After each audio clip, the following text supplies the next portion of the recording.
Welcome from the gutter to growth. Sorry, y'all, I'm messing up my own name.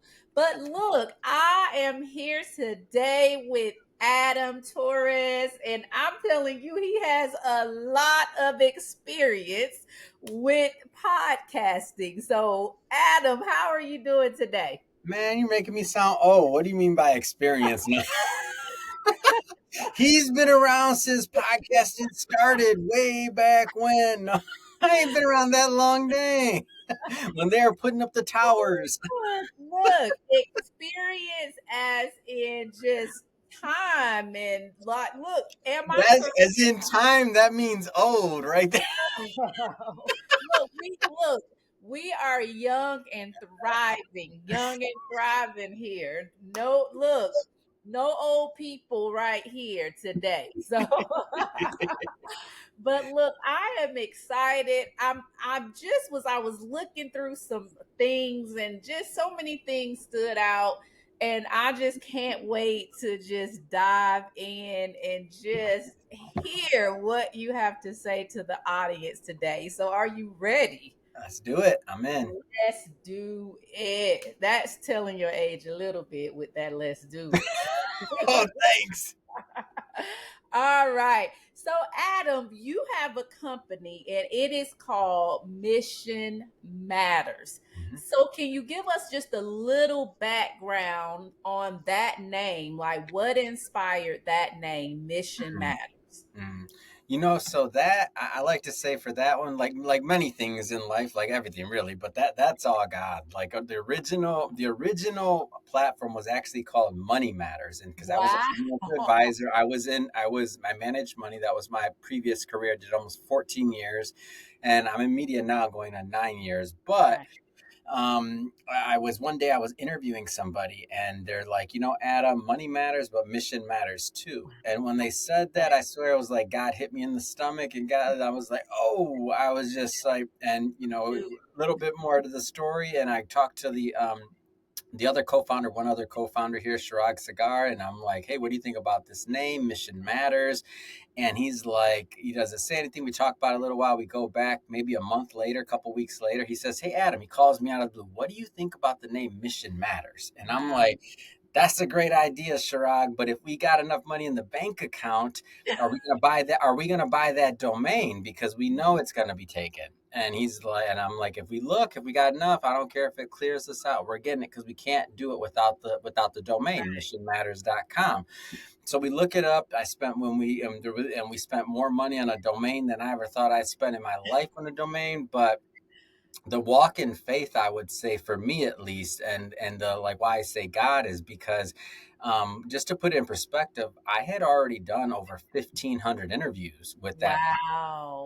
We'd already published books under that brand, had an entire platform, had social media built out, a following, everything to stop it on the like that and to Wow. relaunch something that's working is hard enough to launch a brand in the first place or a media brand.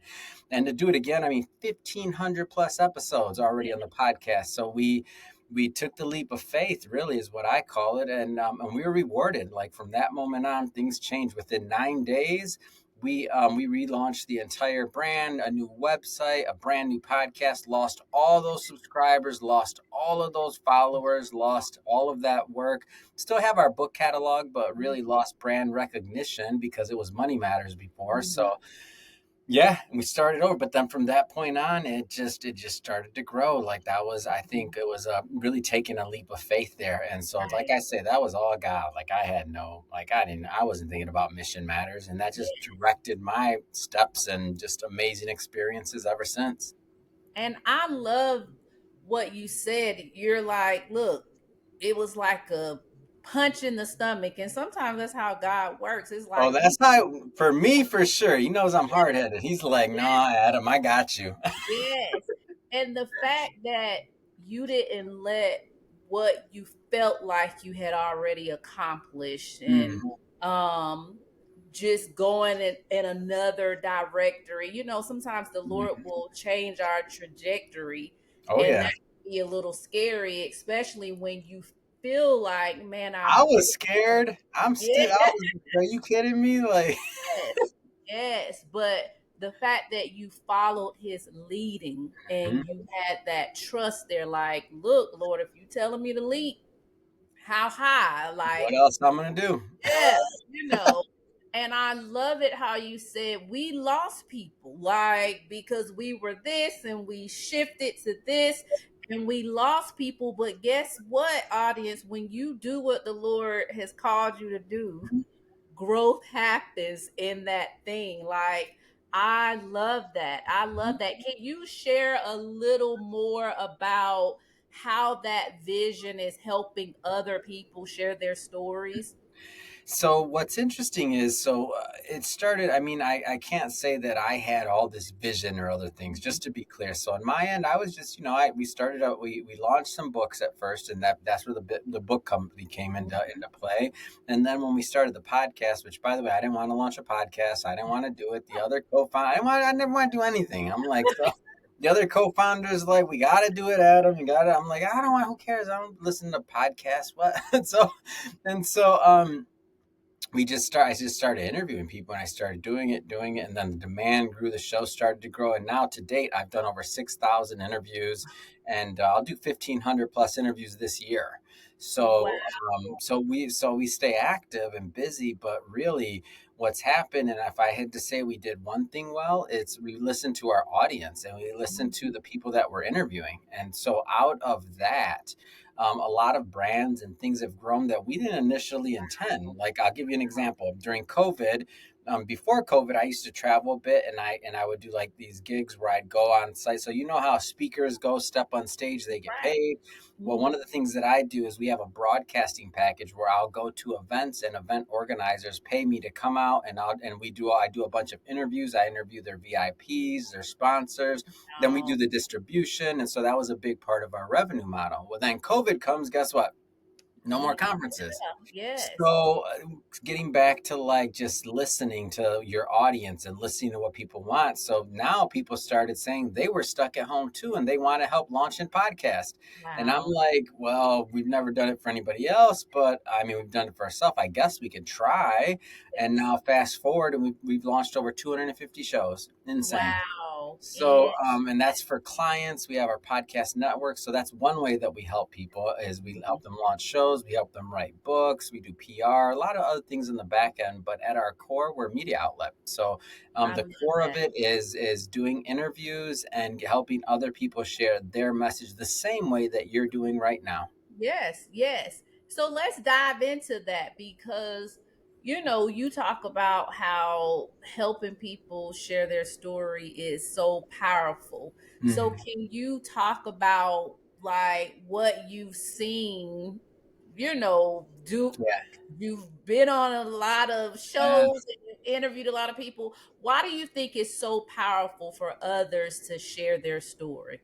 Yeah. Well, I'll tell you where I'm at now, but first start with where I started. So where Hmm. I started, I mean, I was in finance, like I mentioned before. I started there when I was 16. So if you think about it, I spent Wow. most of my Wow. time with individuals that either maybe had money, had made some money, had a certain level of success, maybe came from certain backgrounds that definitely weren't mine. So what happens is, at that point in time, I didn't understand why somebody would share their story. I thought it was stupid. I was like, write a book? Why would you write a book? Broke people write books. Like, why would you do that? So I didn't, in my end, before everybody starts listening, is like, what did you just say? Like, you're driving in the car and now I got your attention. That's not why I said it. That was my real feelings because I was in finance and I was moving, millions of dollars. So it was Right. just Yeah. different. You're not thinking about a $5 product, right? My first book that I released, I did it begrudgingly. My mentor, he's like, you got to do it. I'm like, man, I don't want to do a book. What? I just didn't even get it. Like, I'm like, it's stupid. So then I do it, and because I listen to my mentors, right? Like, and he done some things that I want to do in my life as well. So you listen, right? Even though you don't necessarily know why.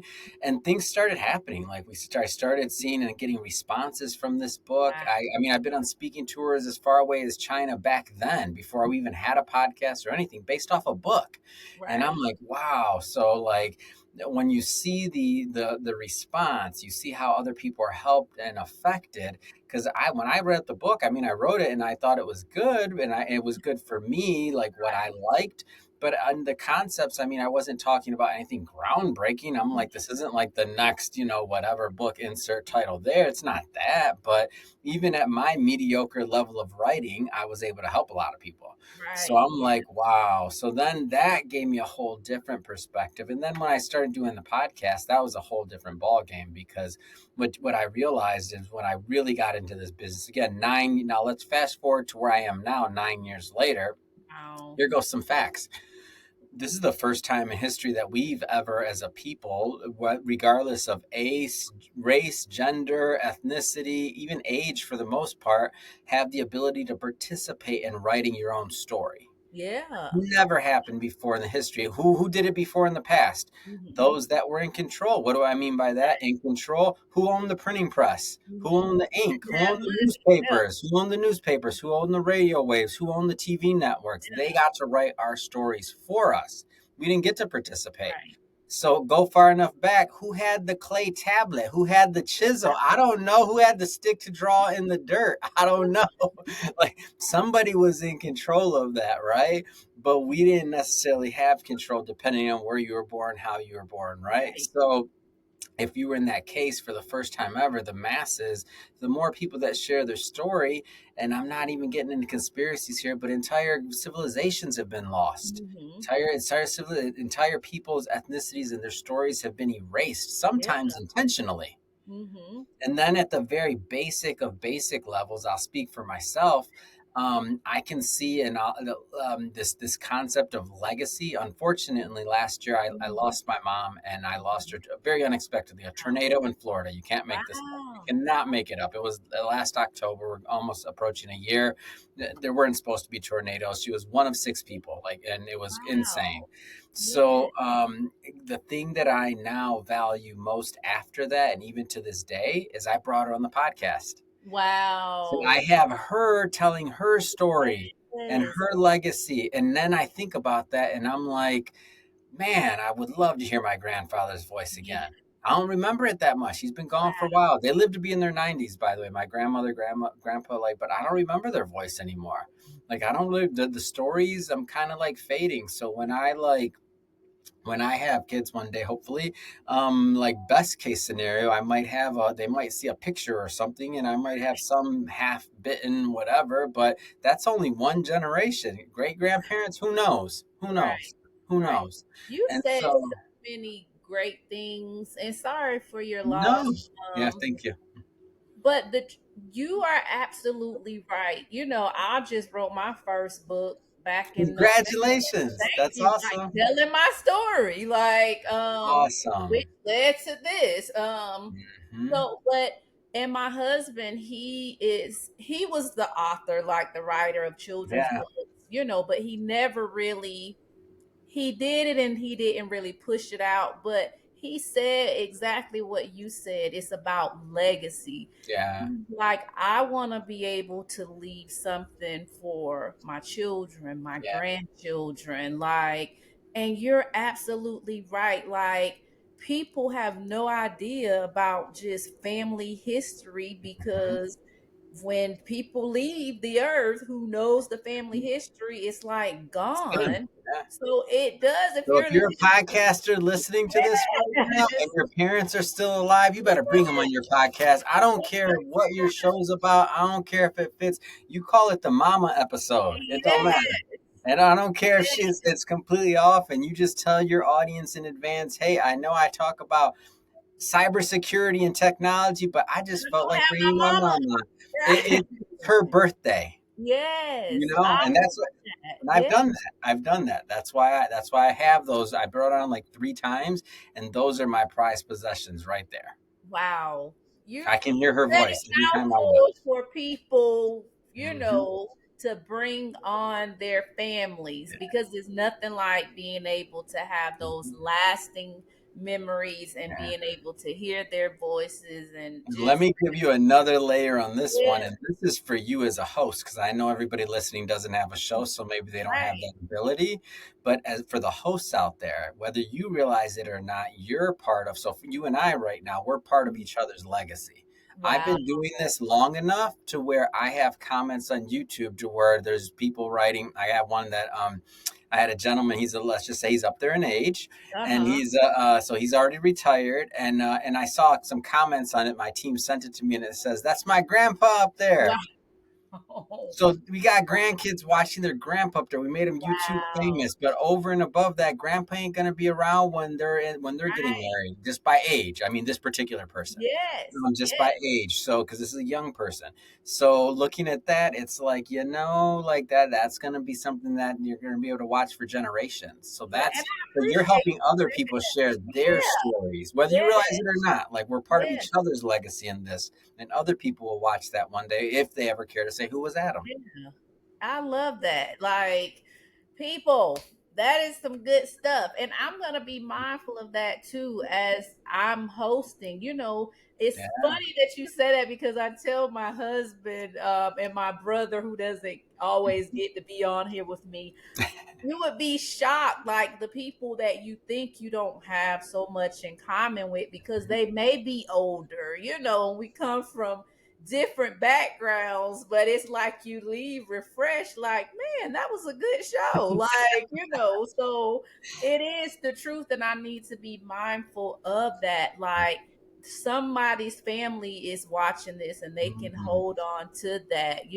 So I love it. Look, It's different. It's different. It's yes. different when you start getting that, and that's just what God's shown me so far. I'm Yeah. just I didn't realize what I just said until last October when I lost my mom, Wow. and that's after 5,000 plus interviews, right? Yeah. So I Yeah. still didn't know. So I feel like there's going to be even more layers like that come Mhm. to this and this understanding as God's willing to share some of that insight. But I see it because it's like it's amazing. And also when you think about like histories being rewritten or this or that, it's Right. going to be real hard to say. And this isn't my particular show, by the way, style, but entire wars have been erased. Well, I mean, like, what are you True. talking about? Like, it didn't happen all of a sudden. All those lives, all this, that. Right. Imagine the interviews, if there were interviews existing, or if there were Right. soldiers or people out there telling their stories about what took place. Like, it's kind of hard to say things didn't happen in history when Right. you got all the people talking and you can just Exactly. pull up the audio and listen. Like, that dude ain't an actor. No, he's not. Yeah. Yeah. It's crazy that because I got a chance to speak at this home for women, Mm, and it's crazy because I'm in Florida, but one of the ladies there was from Louisiana, mm, and we were talking about, Katrina. Like, she yeah. lived through that, and she was Wow. a 10-year-old at Wow. the time. But Yeah. we were talking about how people will never believe Mm, what happened. Like, literally, homes under the water, people on roofs. And I said, you got to write a book. Like, you have to tell your story, yeah, because you're so right. Sometimes people will never believe that things happen that's if true. you don't put it Hmm. in writing or, speak about it, Hmm.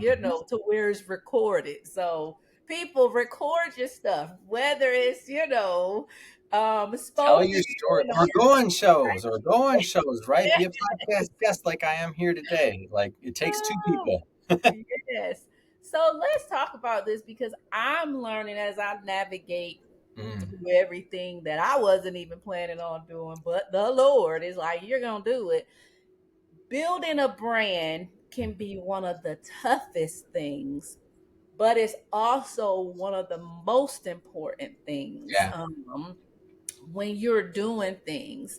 And during the early stages, it can be just, oh man, like you can want to quit and throw in the towel. You have to not, try to mimic other people. So You're talking just about my morning. So what do I do after coffee today? 9 years later, today after coffee, what should I do? What are you talking about? yes. So let's just talk to the person who knows, like, I am called to do something. Yeah. And I want to build my own brand. What would you say to them about what they may have to do to Mm. step out, shift their mindsets? Like, what would you say to that person?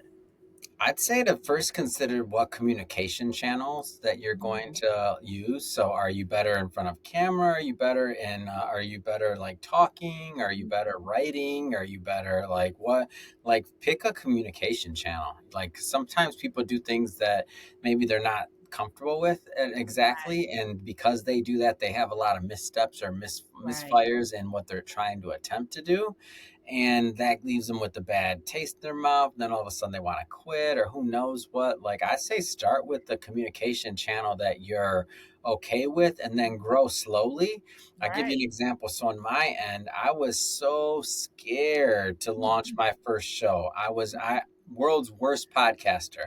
I couldn't even remember my name. I can't even know if I called my first show a show. You could call it tape recordings on Adam's phone. I didn't even use a microphone. Tape recordings on Adam's phone that he uploaded to a platform, and I called it a podcast. That's what you could call my first show. Mhm. And we built an audience from it. Wow. And I did over 1,500 interviews Wow. before I would turn on a camera. Because you turn on a camera and I couldn't remember my name. I'd be like, matter of fact, let me go back to that first story. My very, very first show, I didn't even use my real name. I was so scared because I was Wow. definitely afraid people were going to find out like it was me. Scared.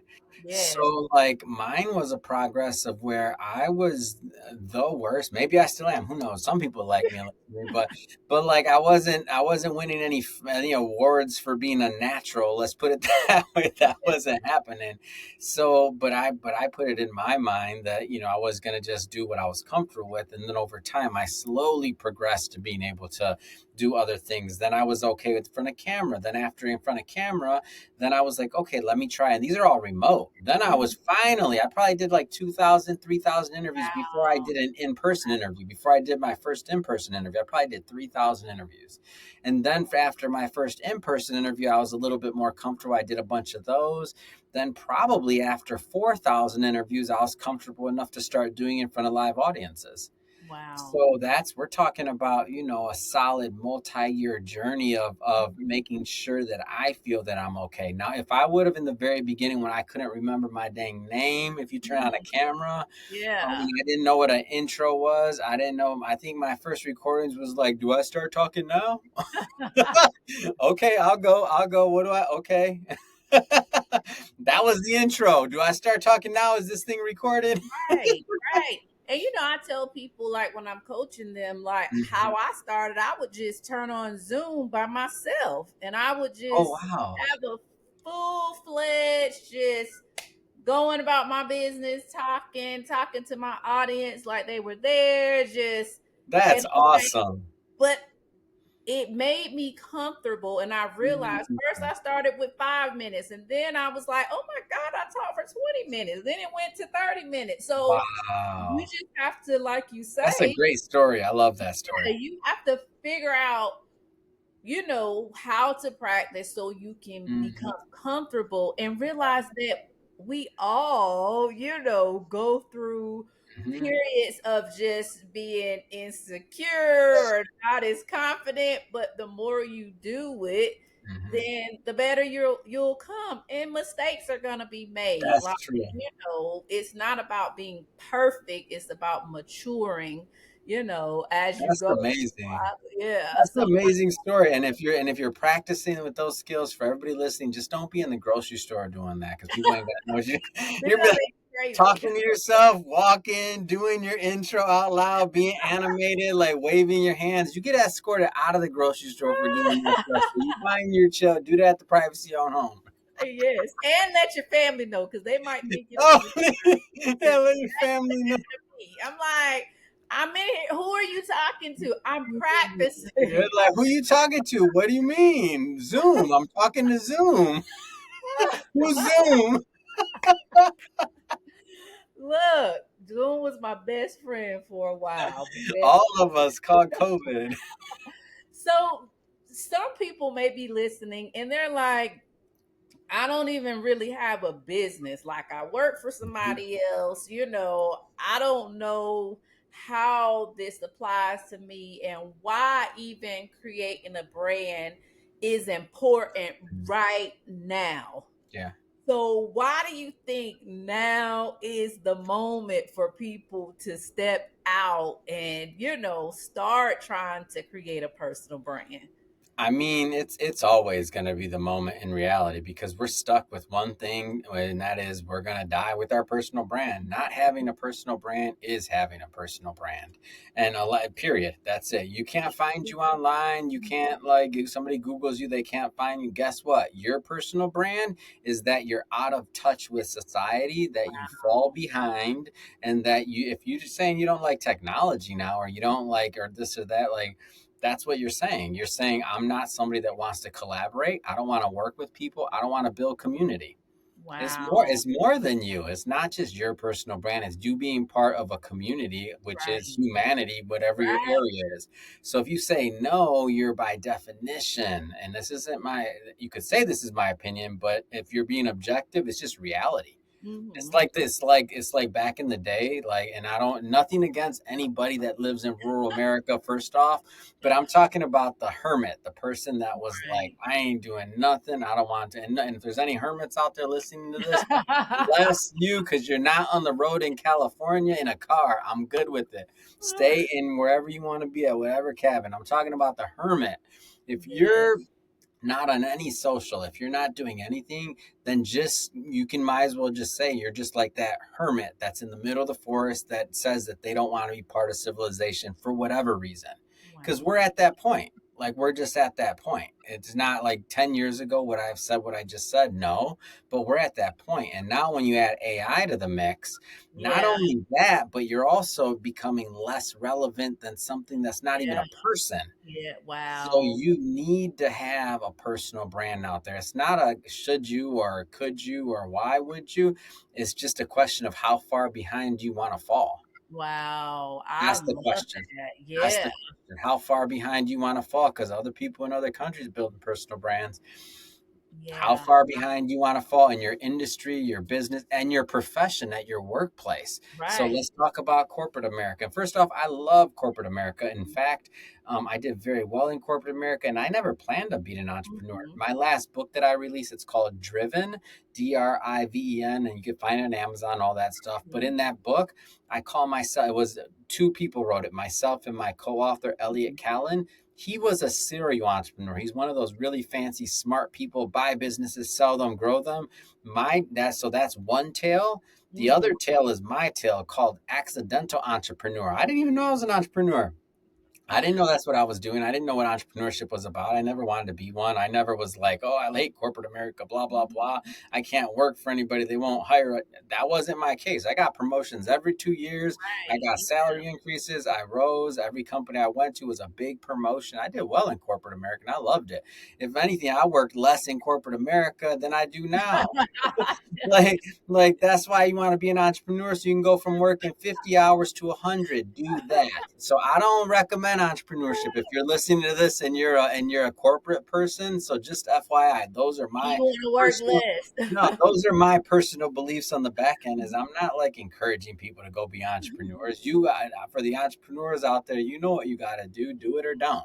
But for the corporate side of it, if you think you don't need a personal brand, guess what? When you're competing for that next promotion, Wow. when you're competing to maybe even to be, you don't even know this, but be who's going to be cut from the company, Yeah. who's going to be replaced by not replaced by AI as in it's going to take your job specifically, but I will say if the company decides to add something else and if it's one person versus the other or if they decide to make a shift, how are you going to sit in an interview with your boss or with whoever's hiring and talk about how pro technology you are and how you're about change and how you're about this, but they search to find you and they can't And find anything.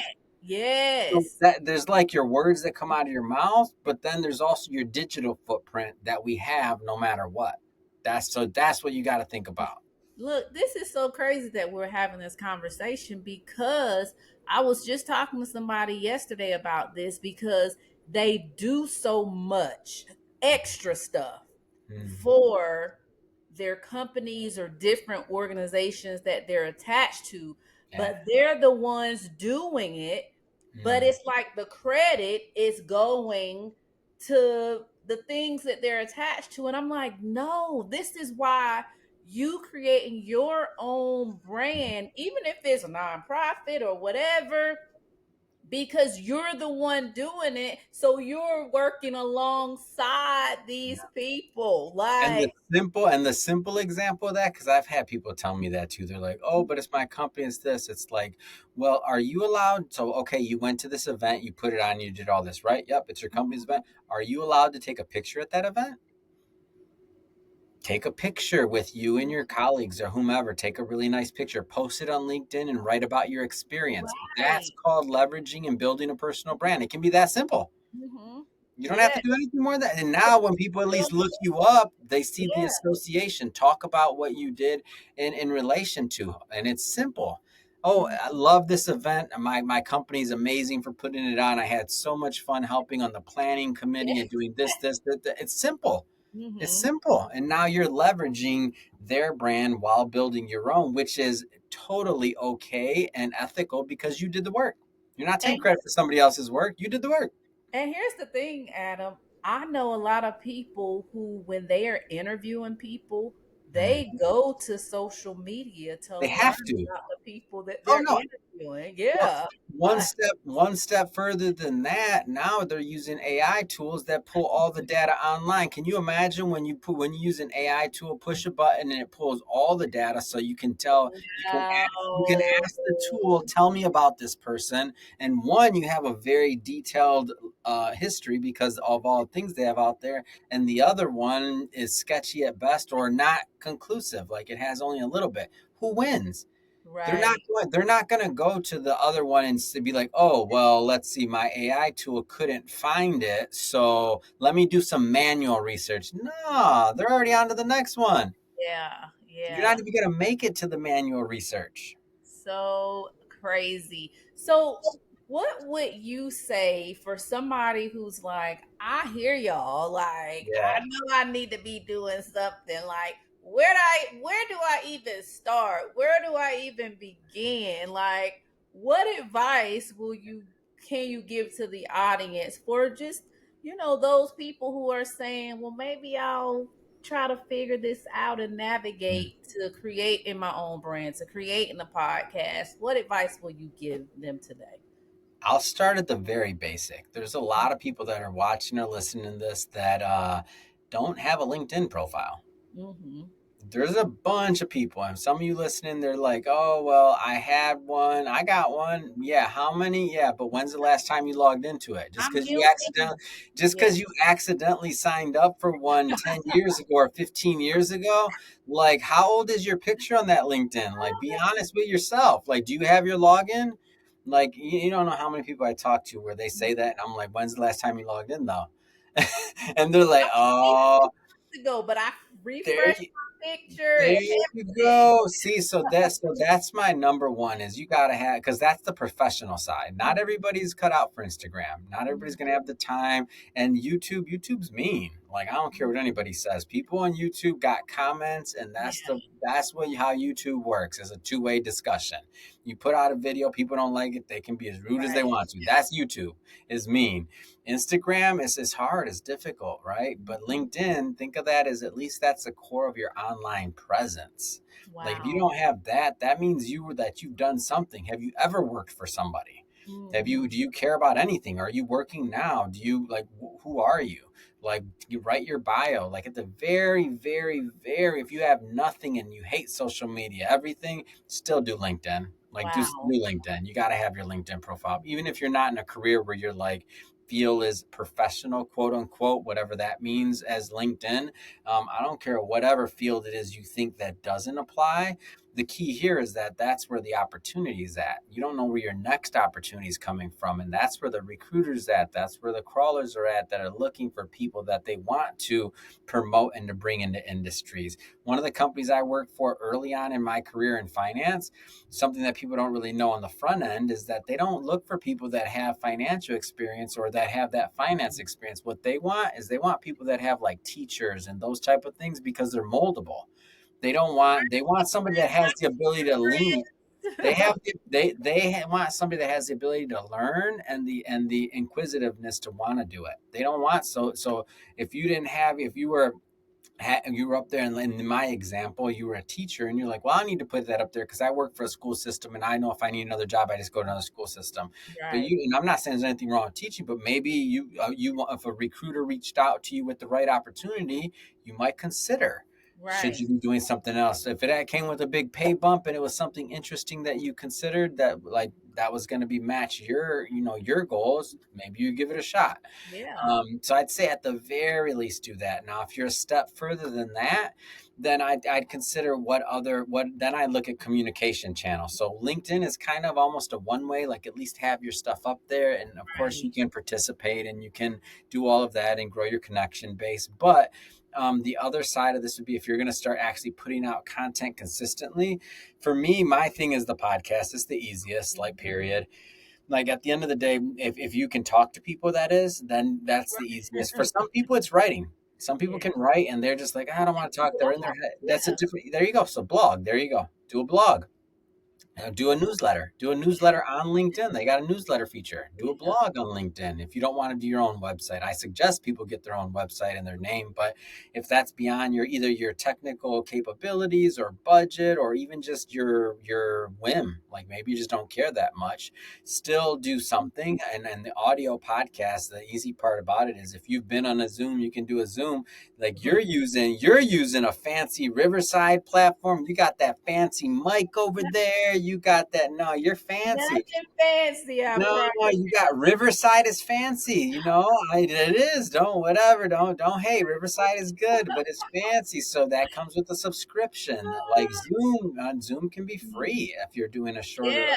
thing. So like that's all I'm getting at is that if budget or if technical And always capability start is there. from the free. Yes. And so I started on an app on my phone. That those apps still Yeah. exist. You can have a phone, record it on your phone, upload it. Like that is that simple. Have a conversation with somebody. That's how I did my first 300 episodes. Like I said, I didn't have an intro, production, music, nothing. I don't know. I was just like recording it, put it up there. Huh? Is this thing on? Okay, good. I'm gonna go. So I'm a big fan of podcasts. If you're more advanced than that, and let's say you already got the podcast going, you already got your LinkedIn, you already got some of this other presence, then I think what you did in writing a book is a big deal. A book Yeah. gets you from doing things. Not saying you won't ever do anything for free, but that's having a book is the difference between being a person that is speaking on stage for free and one that's getting paid to speak. It's Yeah. one that's Yeah. touring and one that has now it's work. It is work, Mhm. but the book is just your ticket. That's your admission. Right. That's just even be in the game. Yeah. Like you got to have a book just to even be in the game if you're looking at building a big brand. Otherwise, you just don't like if you think about it as boxes you check. So let's say you're an event organizer and you're thinking about, okay, I got X amount of budget to spend on a speaker, and you got a list of things. You're gonna want an author. They got to be an author. They got to be an author. They got to have a show. They got to have a following. Yeah. I got to be able to when I Google them, they come up. Like those are the Right. bare minimums. Or are you going to write a check to that person? No, because that's called taking a chance. Why Yeah. are you going to take a risk on somebody that and pay them if they're not willing to spend the time to build their own brand? Wow. Doesn't make sense. I wouldn't do it, That's especially when you got another list of people yeah. that have taken the time to build their brand. Yes, that is so. Look, Adam has helped us out a lot. I'm gonna do better with my LinkedIn, like, I but still do mine. I update it all the time. I updated my yeah. brand, my personal brand, my personal branded site is Mhm. askadamtorres.com. I just added a testimonial section to it. I Love should have had a testimonial section on that thing 7 years ago.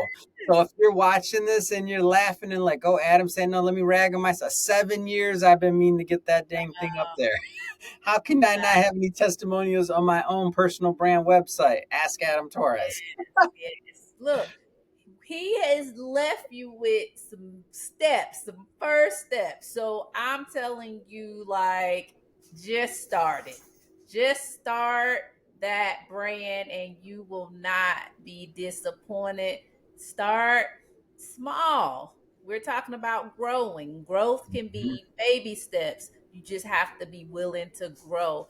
Look, Adam, it has been amazing. This time has gone by so fast. Audience, I hope you have enjoyed it. I know that Adam has given you some nuggets that you can chew on and you can grow from today. So, Adam, you can close us out by just telling us how the people can find you. I know you've told us about LinkedIn. If it's anything else, share it with the people. Easiest way to connect on Instagram, ask Adam Torres. That's the easiest spot. If you're working on a show, you have a book idea, anything like that, love to hear about it. Shoot me a DM. Again, ask Adam Torres on Instagram, and that link on that profile has a link tree to more content, more things. I believe that we give out more free stuff than any other company of our size on the planet. So free ebooks, newsletters, you name it, all kinds of stuff. So again, ask Adam Torres on Instagram. Awesome. Well, audience, until next time, from the gutter to growth, you be blessed. Talk to y'all later. Bye bye.